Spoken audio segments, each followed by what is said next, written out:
SF Indian secular front जिंदाबाद जिंदाबाद जिंदाबाद नौशाद सिद्दीकी भाईजान जिंदाबाद जिंदाबाद जिंदाबाद लक्ष्मीकांत महाशय जिंदाबाद जिंदाबाद जिंदाबाद आईएसएफ जिंदाबाद जिंदाबाद जिंदाबाद।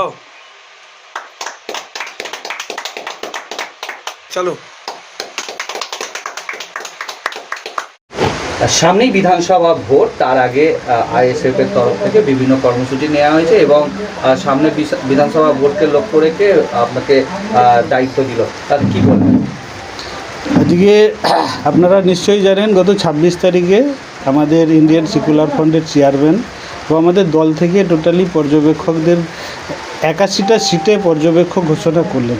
সেই অনুযায়ী আমাকে দায়িত্ব দিয়েছেন জঙ্গলমহলের শালবনী এবং চন্দ্রকোনা টাউনে। এবং আপনারা নিশ্চয়ই জানেন 26 তারিখে ঘোষণা হওয়ার সাথে সাথেই আমি জঙ্গলমহলে গিয়েছিলাম। জঙ্গলমহলের মানুষ খুব আনন্দে এবং স্বতঃস্ফূর্তভাবে কাজ করার যে মানসিকতা, সেই মানুষ স্বতঃস্ফূর্তভাবে তাদের যে মনোবল, সেই মনোবলটার জন্যে আমি তাদের কাছে ছুটে গিয়েছিলাম। খুব ভালো সাড়া পেয়েছি, সাধারণ মানুষেরও সাড়া পেয়েছি। এবং সেখানে যখন গেছি তখন সেখানকার সাধারণ গরিব খেটে খাওয়া মেহনতি মানুষরা আশা দীর্ঘদিনের যদি আকাঙ্ক্ষা ছিল যে নওশাদ সিদ্দিকীর দল কবে এদিকে আমরা আমাদের কথা বলার জন্যে এই দিকে সংগঠন তৈরি করবে, এবং সেই কারণে ওখানকার মানুষ মানে উজ্জীবিতভাবে আমাদেরকে সম্বর্ধনা দিয়েছে, আপনারা নিশ্চয়ই জানেন।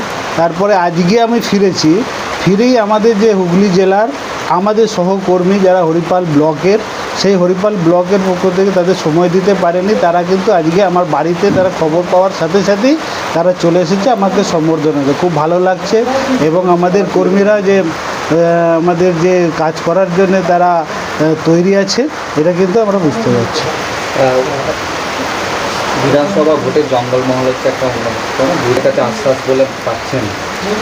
আমরা দায়িত্ব দিয়েছে স্বতঃস্ফূর্তভাবে, যেভাবে দায়িত্ব দিয়েছে আমার কাজ হচ্ছে সেখান থেকে যাতে আগামী বিধানসভাতে আমরা বিধায়ক আমরা ওখান থেকে বার করে নিয়ে আসতে পারি, এই লড়াইটা কিন্তু আমাদেরকে দিতে হবে। সেই প্রস্তুতি আমরা অলরেডি শুরু করে দিয়েছি।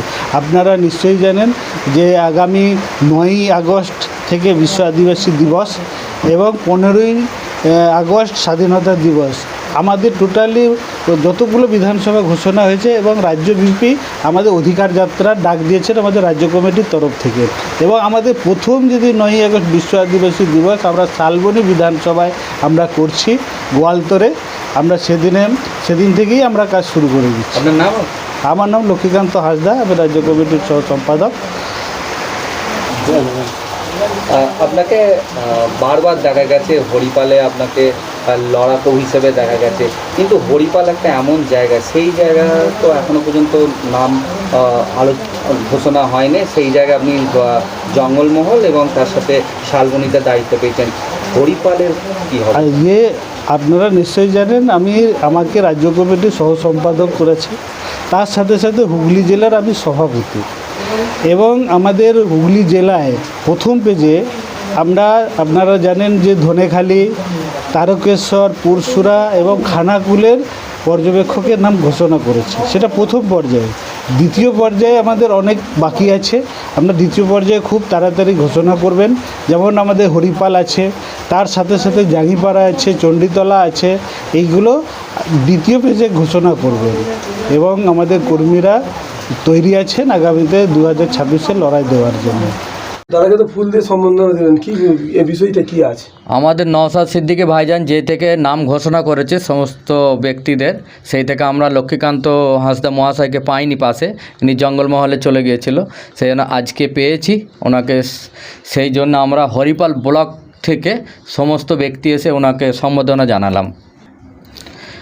লক্ষ্মীকান্ত হাসদা মহাশয়ের কাছে আমরা আবেদন করছি যে ভাইজানের কাছে আপনি বলুন যাতে আমাদের হরিপালের অবজারভার আমরা কবে পাবো, তাকে নিয়ে কাজ করতে চাই আমরা।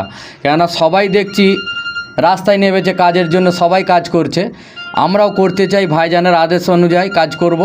আর আমাদের হরিপাল ব্লকে আমরা চাই খুব শিগগিরই আমাদের ঘোষণা হোক নাম, তাকে নিয়ে আমরা কাজ করব। আর এই সব ভাইয়েরা আছে সব হরিপাল ব্লকের সবাই যে যার এলাকায় খুব ভালো প্রভাব ফেলেছে। বাট আমিও রয়েছি, লক্ষ্মী আপনার নাম হাসদা কি? মহাশয় রয়েছে। আমার নাম শেখ রিয়াজউদ্দিন, হরিপাল ব্লক।